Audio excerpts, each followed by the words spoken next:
ya, yang semangat. Ini kan kalau kelasnya tinggi ya. Waalaikumsalam warahmatullahi wabarakatuh gitu. Ulang ya. Assalamualaikum warahmatullahi wabarakatuh. Waalaikumsalam warahmatullahi wabarakatuh. Masya Allah, tabarakallah. Azalea hadir. Waduh, senyumnya manis sekali. Pagi. Selamat. Kawan. Oke. Yang akan kita capai. Coba Pak Ketua. Perwakilan, tolong dibaca yang aspek sikap. Kelihatan nggak? Tujuan sikap. Ya. Melalui diskusi kelompok, peserta didik mampu berkolaborasi mengungkapkan informasi berdasarkan teks yang dibaca secara cermat, bergotong royong.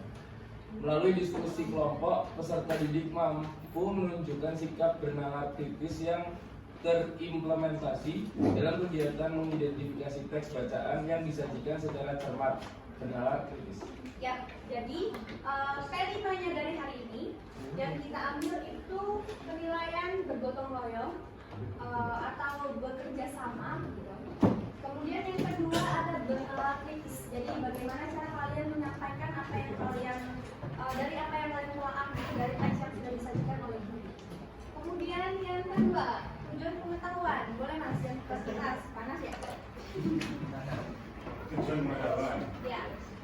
Lalu belajar PDR, publikasi, peserta didik mampu menganalisis struktur dan perbedaan yang terbaru dalam hikayat dengan tepat. Oke, poinnya struktur dan kaidah kebahasaan hikayat. Jadi fokus kita temanya adalah struktur dan kebahasaan pada hikayat. Yang terakhir, Mas Yahya. Ya.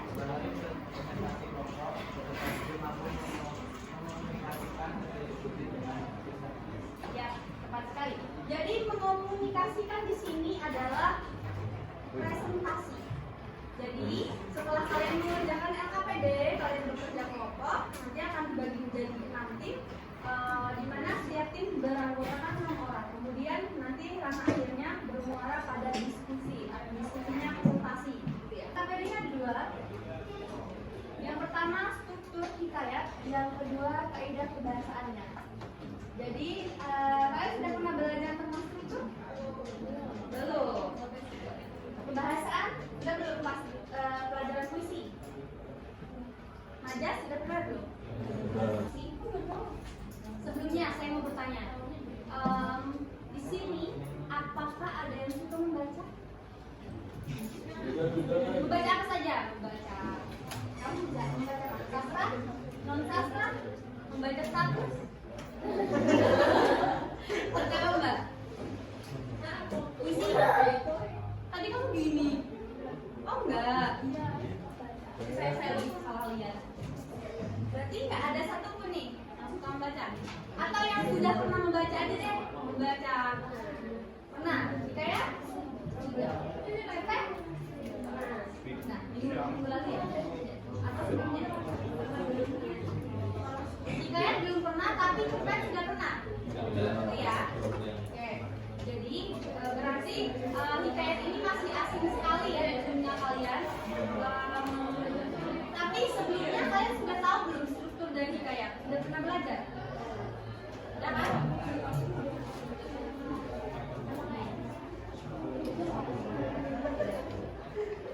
Jadi struktur dari karakteristik dari hikayat itu yang pertama anonim tanpa pengarang. Yang kedua itu istana sentris berhubungan dengan cerita keistanaan. Yang ketiga itu memakai bahasa Melayu kuno di campuran. Kemudian yang keempat itu arkais. Jadi banyak kata-kata yang misalnya kakanda, hamba. Jadi itu bahasa apa ya? Bahasa kuno tadi. Jadi kata, jadi apa ya? Bahasa Melayu kuno itu masih kental sekali di kita ya. Kalau cerpen kan identik dengan kehidupan sehari-hari ceritanya dan juga sudah menggunakan bahasa-bahasa populer, bahasa Indonesia misalnya ya, bahasa gaul bisa. Jadi cerpen itu versi ininya, iya, versi versi modernnya. Jadi kalau hikayat itu versi kerajaan, makanya ada namanya konversi hikayat menjadi cerpen karena bisa dikembangkan. Tes diagnostik awal. Silakan Mas bisa. Melalui kuisis, silakan diisi ya. Iya. Oke, silakan masuk. Saya tunggu sampai hitungan.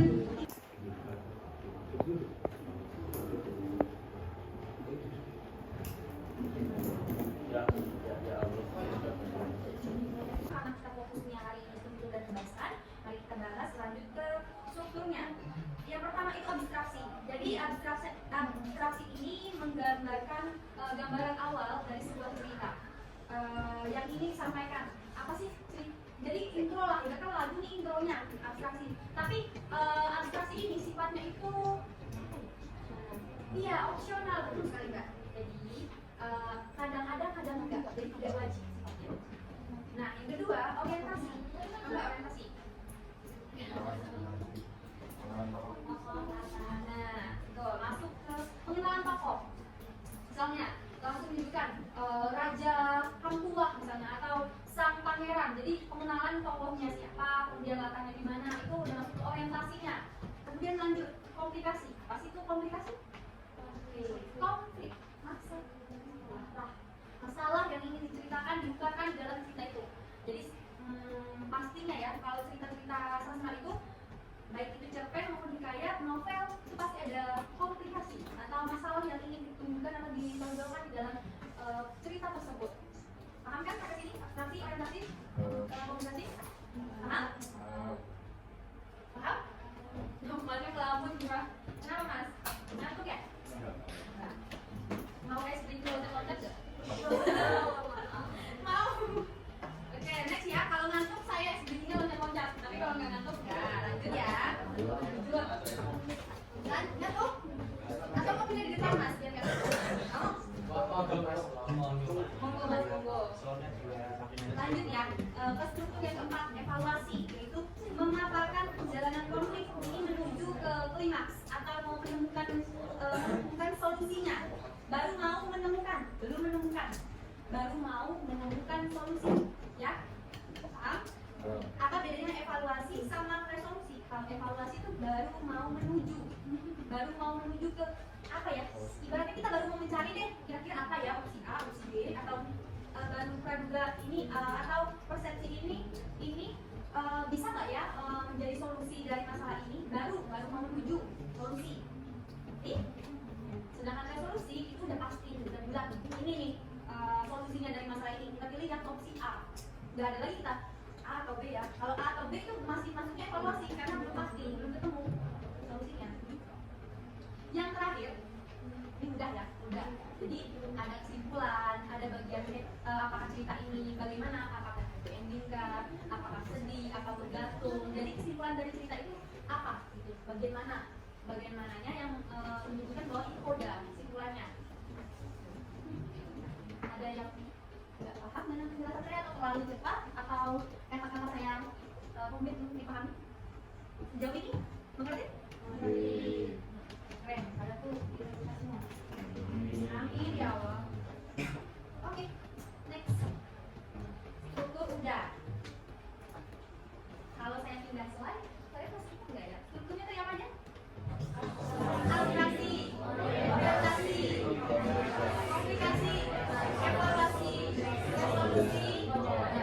Good, keren banget kelas A. Oke, lanjut. Materi terakhir. Ini tentang kaidah kebahasaan hikayat. Untuk kaidah kebahasaan ini berbeda dengan cerpen. Beda ya. Mungkin cerpen punya kaidahnya sendiri, tapi untuk struktur hikayat dan cerpen itu mirip. Ada 6 struktur, namun untuk kaidah kebahasaannya berbeda. Jadi punya ciri khasnya tersendiri. Jadi ciri khas yang pertama itu konjungsi urutan waktu. Ini yang paling menjadi ciri khas dari hikayat. Apa sih konjungsi urutan waktu? Ini tadi yang saya jelaskan, yaitu salah satunya kata arkais. Apa tadi? Enggak, kata arkais. Kuno, Melayu kuno ya. Ini nih, contohnya ini. Jadi konjungsi urutan sebagai teks yang menggambarkan sebuah alur cerita hikayat maupun cerpen.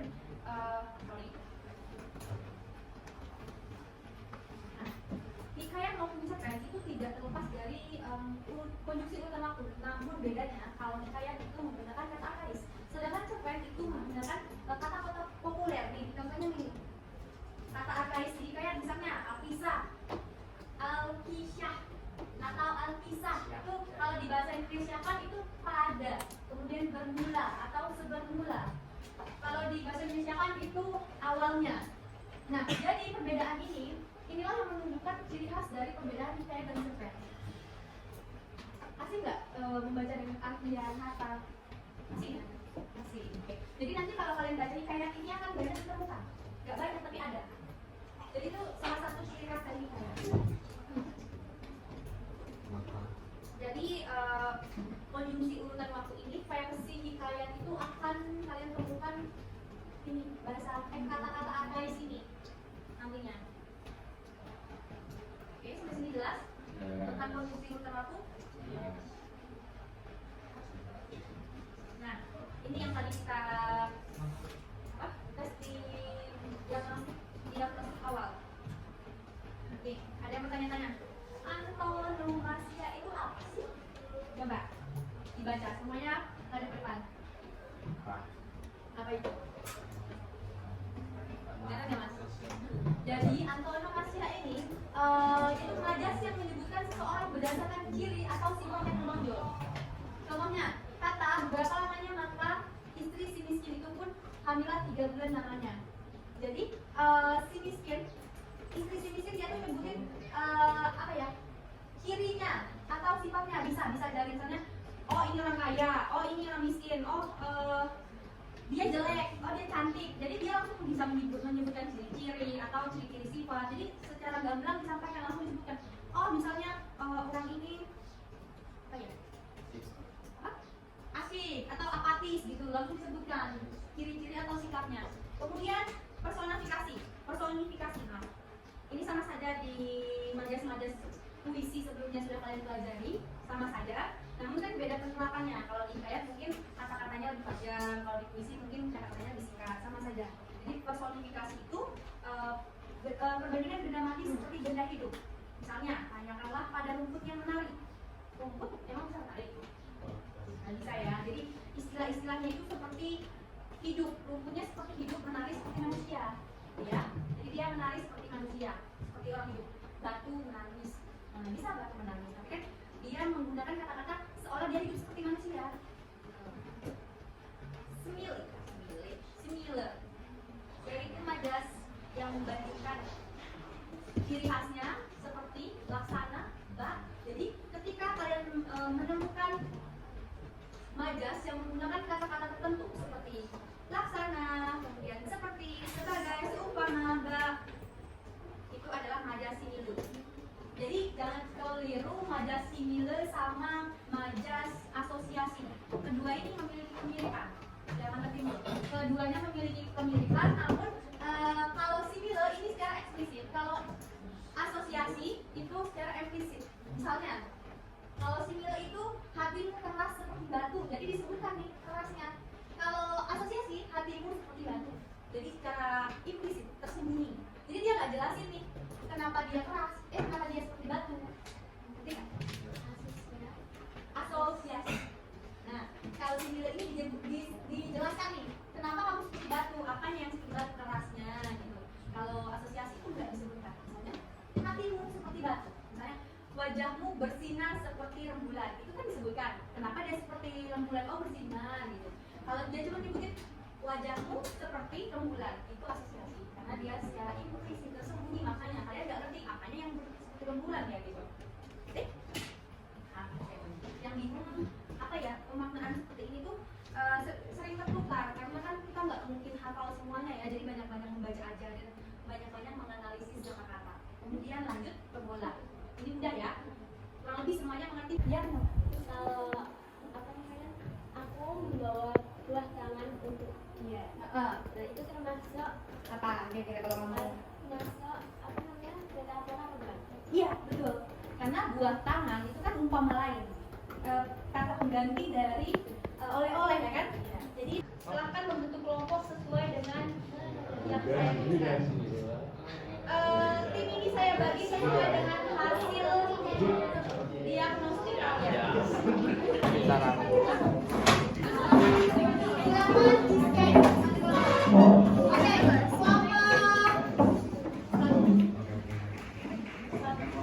kelompok satu mana? 1, 2, 3, 4, 5, 6. Oke. Kelompok 1 dan 2, kelompok 1 dan 4, kelompok 1 dan 4 itu hikayat yang pertama. Jadi di sana ada 3 hikayat. Kelompok 1 dan kelompok 4 hikayat pertama. Kelompok 2 dan kelompok 6 hikayat yang kedua. Kelompok sisanya kelompok 3. Hikayat ketiga, maaf. Kemudian doa. Maksudnya jangan lupa di atas bawah boleh. Apa sih namanya dia pasti sih bukan Luar ngomongin.